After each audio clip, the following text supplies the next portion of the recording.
Hello guys, வணக்கம் and welcome back to சிறப்பு media 2.0. நான் உங்கள் உதய். இந்த வீடியோவில் நம்ம இதை பற்றி பார்க்க போகிறோம் அப்படின்னு பார்த்தீங்கன்னா, பிக் பாஸ் சீசன் 9 உடைய 13வது வாரத்துக்கான 2வது நாளுக்கான காலை நேர ஓட்டிங் முடிவுகளை தான் இந்த வீடியோவில் முழுசாக பார்க்க போகிறோம். ஸோ இந்த வீடியோவுக்கு போகிறதுக்கு முன்னாடி நம்மளோட சேனலை சப்ஸ்கிரைப் பண்ணாதவங்க சப்ஸ்கிரைப் பண்ணி வச்சுக்கோங்க.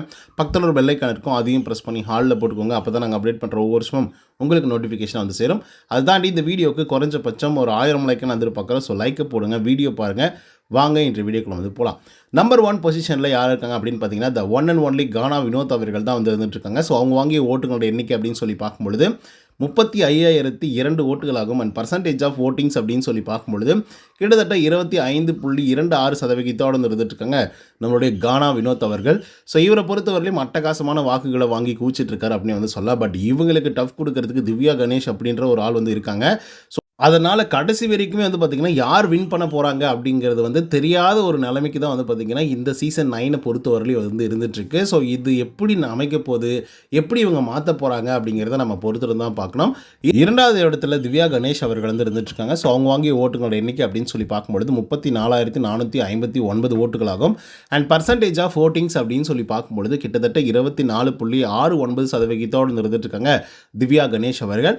ஸோ இவங்களை பற்றி நம்ம சொல்லணும் அப்படின்னு பார்த்திங்கன்னா, பெருசாக அந்த வீட்டுக்குள்ளே கேம் பிளேவெல்லாம் ஒன்றும் பெருசாக பண்ணானா, வீட்டுக்குள்ளே வரும்பொழுது டிசிப்ளின், டெக்கோரம் அப்படின்ற சில வார்த்தைகளை வந்து பயன்படுத்துகிறாங்க.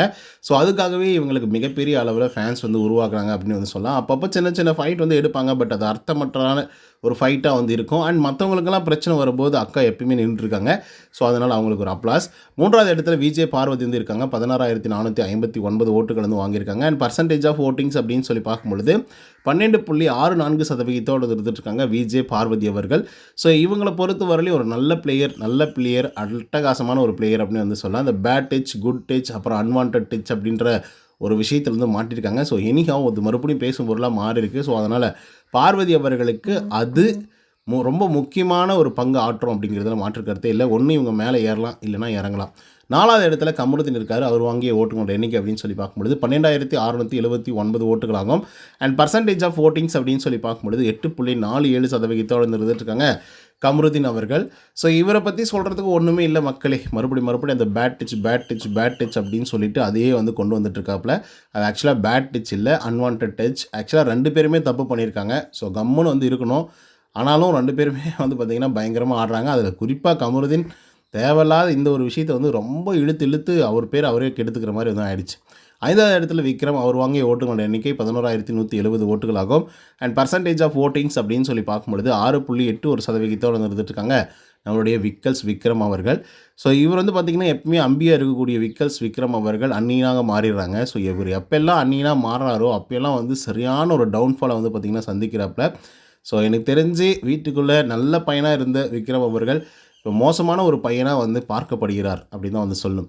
6வது இடத்துல அரோரா அவர்கள் வந்துருக்காங்க. 10,093 ஓட்டுகள் வந்து வாங்கியிருக்காங்க. அண்ட் பர்சன்டேஜ் ஆஃப் ஓட்டிங்ஸ் அப்படின்னு சொல்லி பார்க்கும்பொழுது 6.28% இருந்துட்டுருக்காங்க நம்மளுடைய அரோரா சிங்க்லர் அவர்கள்.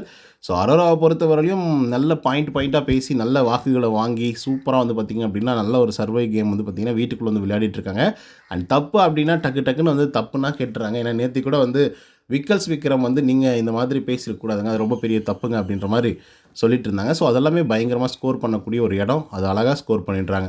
7வது இடத்துல சபரி அவர்கள் வந்துருக்காங்க. 9,989 ஓட்டுகள் வந்து வாங்கியிருக்காங்க. அண்ட் பர்சன்டேஜ் ஆஃப் ஓட்டிங்ஸ் அப்படின்னு சொல்லி பார்க்கும்பொழுது 6.22% இருந்துருக்காங்க சபரிநாதன் அவர்கள். ஸோ இவரை பற்றி சொல்லணும் அப்படின்னா அந்த வீட்டுக்குள்ளே எதுவுமே இல்லை அப்படி தான் வந்து சொல்லி ஆகணும். ஆனால் இவர் நல்ல மனுஷன் தான், எல்லாமே கரெக்டாக தான் பண்ணுவாப்புல. ஆனால் இந்த வீட்டுக்கு இவர் வந்து இருக்கக்கூடிய ஆளா, தகுதியான ஆளா அப்படின்னு கேட்டிங்கன்னா நிஜமாக சொல்கிறேன், பிக் பாஸ் வீட்டுக்குள்ளே சபரிநாதன் இருக்கிறதுக்கான ஒரு வாய்ப்பு பெருசு. ஆனால் அது சரியாக பயன்படுத்திக்கலையோ அப்படிங்கிற மாதிரி இருந்திருக்கு.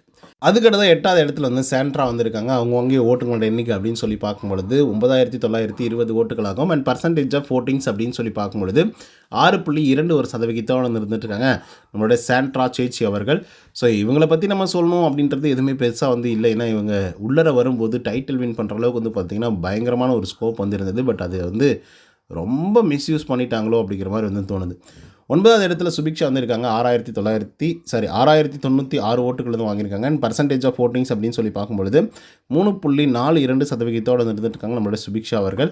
ஸோ இவங்களை பொறுத்தவரையிலையும் நம்ம என்ன சொல்கிறது, கடலோடினா கடலோடி நான் அப்படின்னு சொல்லிட்டு பாட்டு பாடுறது மட்டுமே இல்லாமல் டாஸ்க் அப்படின்னு சொல்லி வந்தால் நான் பீஸ்டா அப்படின்னு சொல்லி ஃபஸ்ட்டு டாஸ்க்லேயே வந்து பார்த்திங்கன்னா நிரூபணம் வந்து பண்ணியிருக்காங்க. ஏன்னா 6 மணி நேரம் மக்களே, ஒருத்தரால் வந்து 45 நிமிஷம் கூட நிற்க முடியாமல் எல்லாருமே இறங்கி வந்துட்டாங்க. 45 நிமிஷம், 1 ஹவர், 1½ ஹவர்ஸ் அப்படின்னு சொல்லி. பட் 6 ஹவர்ஸ் ஸ்டில் எவ்வளோ நேரம் யோசிச்சு பாருங்கள், எவ்வளோ அந்த ஸ்டாமினா வந்து இருக்கும் அந்த உடம்புல. அதுதான் அதுதான் மக்களே, இவங்கெல்லாம் செலிபிரிட்டியாக இருக்கிறதுக்கும் இவங்க வந்து உழைப்பு போட்டு வேலை செய்கிறதுக்கும் வந்து, அதாவது உழைப்புனா உடல் உழைப்பை போட்டு வேலை செய்கிறதுக்கும் உள்ள வித்தியாசம். ஸோ அந்த ஸ்டாமினா வந்து பார்த்திங்கன்னா சுபிக்ஷா அவர்கள் நல்லா காமிச்சாங்க. அண்ட் அரோரா சிங்க்லர் இருக்காங்களே, அப்பா யாருங்க அந்த பொண்ணு, யார் வாய் மட்டும்தான் ஆடுது, அது மட்டும்தான் பண்ணும் அப்படின்னு சொல்லி பார்த்தா, ஏய் நான் சும்மா எவ்வளோ நேரம்னாலும் நான் நிற்பேன்டா அப்படின்னு சொல்லிட்டு நிற்குது பாருங்கள். அதுவும் ஒரு 5 மணி நேரத்துக்கு மேலே வந்து பார்த்திங்கன்னா நின்றுச்சு. ஓகேவா, சுபிக்ஷாவா அரோராவா கமருதீனா அப்படின்ற மாதிரி தான் வந்து போயிட்டு இருந்தது. கடைசியாக வந்து பார்த்திங்க அப்படின்னா சுபிக்ஷா அவர்கள் வந்து வெற்றி பெறாங்க. ஸோ அது ஒரு சாதாரணமான ஒரு விஷயமே கிடையாது மக்களே. ஒரே இடத்துல அதுவும் அந்த கட்டை மேலே நிற்கிறது அப்படின்றது ரியலாக சொல்கிறேன், அது சாதாரணமான ஒரு விஷயம் இல்லை.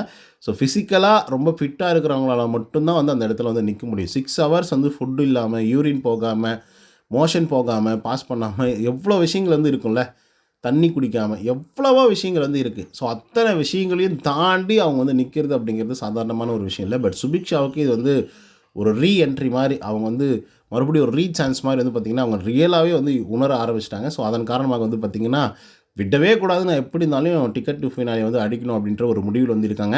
இந்த மாதிரி ஃபிசிக்கல் டாஸ்க்கெல்லாம் வந்தால் கண்டிப்பாக சுபிக்ஷா வந்து அடிச்சிக்க முடியாது.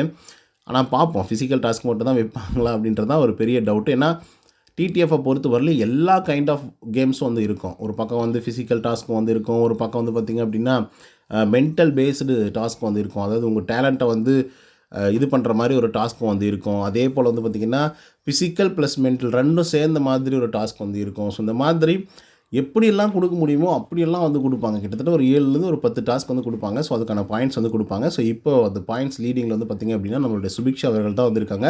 10 பாயிண்ட் மக்களே, 10 பாயிண்ட் சொலையாக வந்து எடுத்திருக்காங்க. அரோரா 9 பாயிண்ட், கமருதீன் 8 பாயிண்ட் அப்படின்னு சொல்லி இவங்க எல்லாருமே லீடிங்கில் வந்து இருந்துகிட்ருக்காங்க. அரோராவுக்கு என்ன அப்படின்னு பார்த்தீங்கன்னா, அட ஒரு பாயிண்ட் தானே அப்படின்ற மாதிரி வந்து ஒரு மைண்ட் வந்து வந்துருச்சாட்டிருக்கு. ஏன்னா சுபிக்ஷாவுக்கு 10 பாயிண்ட் போகுது அப்படின்னா அரோராவுக்கும் 9 பாயிண்ட்டு. அப்போ ஒரு பாயிண்டில் போய் என்ன ஆகிட போகுது அப்படின்றதுக்காக இறங்கிட்டாங்க. ஆனால் அந்த ஒரு பாயிண்ட் வந்து டிசைட் பண்ணோம். இப்போ நமக்கு தெரியாத எண்ட் ஆஃப் தி வீக் வந்து பார்த்திங்க அப்படின்னா தெரியும். பட் பொறுத்திருந்து பார்ப்போம், நம்மளுடைய அரோரா அவர்கள் பெரிய தப்பு பண்ணாங்களா, இல்லை உண்மையாகவே முடியாமல் இறங்கிட்டாங்களா அப்படிங்கிறத நம்ம பொறுத்திருந்து தான் பார்க்கணும். ஓகே மக்களே, இந்த ஆட்கள் வந்து டிடிஎஃப் வின் பண்ணி ஃபைனலுக்கு போனால் ஓகே தான் அப்படின்னு சொல்லி நினைக்கக்கூடிய ஆட்கள் யார் அப்படிங்கிறத கமெண்ட்ஸில் வந்து பதிவு பண்ணுங்கள். லிட்டரலாக நீங்கள் யாருக்கு வந்து சப்போர்ட் பண்ணுறீங்க அப்படிங்கிறது கமெண்ட்ஸில் வந்து பதிவு பண்ணுங்கள். இந்த வீடியோ பிடிச்சிருந்தால் லைக் அண்ட் சப்ஸ்கிரைப் பண்ண மறந்துடாதீங்க. இன்னொரு தடவை சந்திக்கிறேன். until then bye from Uday. நன்றி, வணக்கம்.